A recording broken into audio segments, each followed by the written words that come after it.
जय श्री कृष्णा दोस्तों, हर हर महादेव। नमस्कार दोस्तों, स्वागत है आपका हमारे YouTube चैनल सन्यासी जीके में।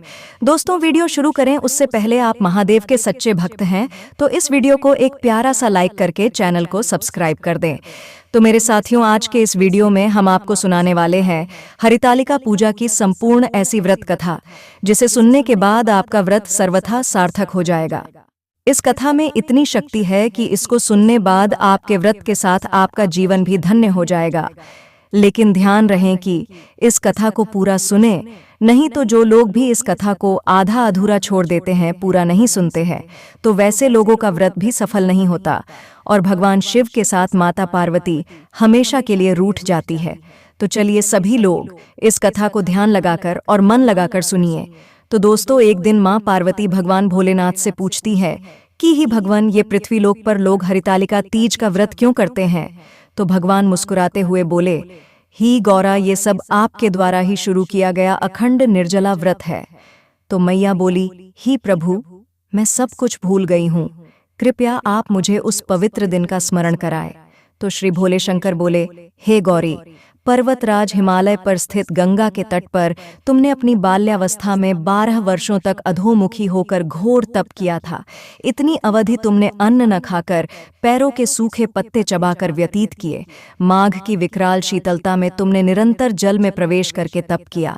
वैशाख की जला देने वाली गर्मी में तुमने पंचाग्नि से शरीर को तपाया। श्रावण की मूसलाधार वर्षा में खुले आसमान के नीचे बिना अन्न जल ग्रहण किए समय व्यतीत किया।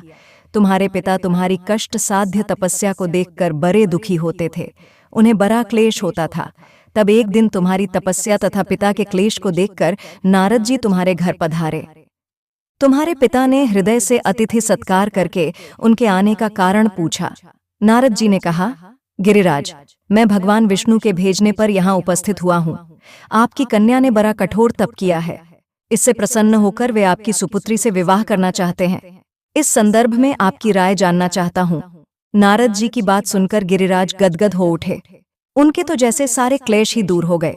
प्रसन्नचित होकर वे बोले, श्रीमान, यदि स्वयं विष्णु मेरी कन्या का वरण करना चाहते हैं तो भला मुझे क्या आपत्ति हो सकती है?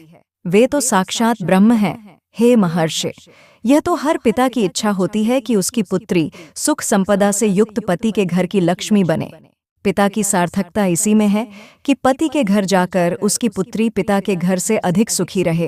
तुम्हारे पिता की स्वीकृति पाकर नारद जी विष्णु के पास गए और उनसे तुम्हारे ब्याह के निश्चित होने का समाचार सुनाया। मगर इस विवाह संबंध की बात जब तुम्हारे कान में पड़ी तो तुम्हारे दुख का ठिकाना न रहा। तब तुम्हारी एक सखी ने तुम्हारी इस मानसिक दशा को समझ लिया और उसने तुमसे उस विक्षिप्तता का कारण जानना चाहा। तब तुमने बताया, मैंने सच्चे हृदय से भगवान शिव शंकर का वरण किया है, किंतु मेरे पिता ने मेरा विवाह विष्णु जी से निश्चित कर दिया। मैं विचित्र धर्म संकट में हूँ, अब क्या करूँ? प्राण छोड़ देने के अतिरिक्त अब कोई भी उपाय शेष नहीं बचा है। तुम्हारी सखी बड़ी ही समझदार और सूझबूझ वाली थी। उसने कहा, सखी, प्राण त्यागने का इसमें कारण ही क्या है? संकट के मौके पर धैर्य से काम लेना चाहिए। नारी के जीवन की सार्थकता इसी में है कि पति रूप में हृदय से जिसे एक बार स्वीकार कर लिया, जीवन पर्यंत उसी से निर्वाह करें। सच्ची आस्था और एक निष्ठा के समक्ष तो ईश्वर को भी समर्पण करना पड़ता है। मैं तुम्हें घनघोर जंगल में ले चलती हूँ, जो साधना स्थली भी हो और जहाँ तुम्हारे पिता तुम्हें खोज भी न पाएं। वहाँ तुम साधना में लीन हो जाना। मुझे विश्वास है कि ईश्वर अवश्य ही तुम्हारी सहायता करेंगे। फिर तुमने ऐसा ही किया। तुम्हारे पिता तुम्हें घर पर न पाकर बड़े दुखी तथा चिंतित हुए। वे सोचने लगे कि तुम जाने कहाँ चली गई। मैं विष्णु जी से उसका विवाह करने का प्रण कर चुका हूँ।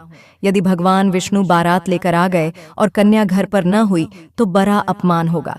मैं तो कहीं मुंह दिखाने के योग्य भी नहीं रहूंगा। यही सब सोचकर गिरिराज ने जोर शोर से तुम्हारी खोज शुरू करवा दी। इधर तुम्हारी खोज होती रही और उधर तुम अपनी सखी के साथ नदी के तट पर एक गुफा में मेरी आराधना में लीन थी। भाद्रपद शुक्ल तृतीया को हस्त नक्षत्र था। उस दिन तुमने रेत के शिवलिंग का निर्माण करके व्रत किया। रात भर मेरी स्तुति के गीत गाकर जागी। तुम्हारी इस कष्ट साध्य तपस्या के प्रभाव से मेरा आसन डोलने लगा, मेरी समाधि टूट गई। मैं तुरंत तुम्हारे समक्ष जा पहुंचा और तुम्हारी तपस्या से प्रसन्न होकर तुमसे वर मांगने के लिए कहा। तब अपनी तपस्या के फलस्वरूप मुझे अपने समक्ष पाकर तुमने कहा, मैं हृदय से आपको पति के रूप में वरण कर चुकी हूँ। यदि आप सचमुच मेरी तपस्या से प्रसन्न होकर आप यहाँ पधारे हैं तो मुझे अपनी अर्धांगिनी के रूप में स्वीकार कर लीजिए। तब मैं तथास्तु कहकर कैलाश पर्वत पर लौट आया। प्रातः होते ही तुमने पूजा की समस्त सामग्री को नदी में प्रवाहित करके अपनी सहेली सहित व्रत का पारणा किया। उसी समय अपने मित्र बंधु व दरबारियों सहित गिरिराज तुम्हें खोजते खोजते वहां आ पहुंचे और तुम्हारी इस कष्ट साध्य तपस्या का कारण तथा उद्देश्य पूछा। उस समय तुम्हारी दशा को देखकर गिरिराज अत्यधिक दुखी हुए और पीड़ा के कारण उनकी आंखों में आंसू उमड़ आए थे। तुमने उनके आंसू पोंछते हुए विनम्र स्वर में कहा, पिताजी, मैंने अपने जीवन का अधिकांश समय कठोर तपस्या में बिताया है। मेरी इस तपस्या का उद्देश्य केवल यही था कि मैं महादेव को पति के रूप में पाना चाहती थी। आज मैं अपनी तपस्या की कसौटी पर खरी उतर चुकी हूँ।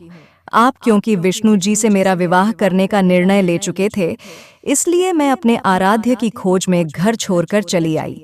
अब मैं आपके साथ इसी शर्त पर घर जाऊंगी कि आप मेरा विवाह विष्णु जी से न करके महादेव जी से करेंगे। उसके बाद गिरिराज मान गए और तुम्हें घर ले गए। कुछ समय के पश्चात शास्त्रोक्त विधि विधान पूर्वक उन्होंने हम दोनों को विवाह सूत्र में बांध दिया।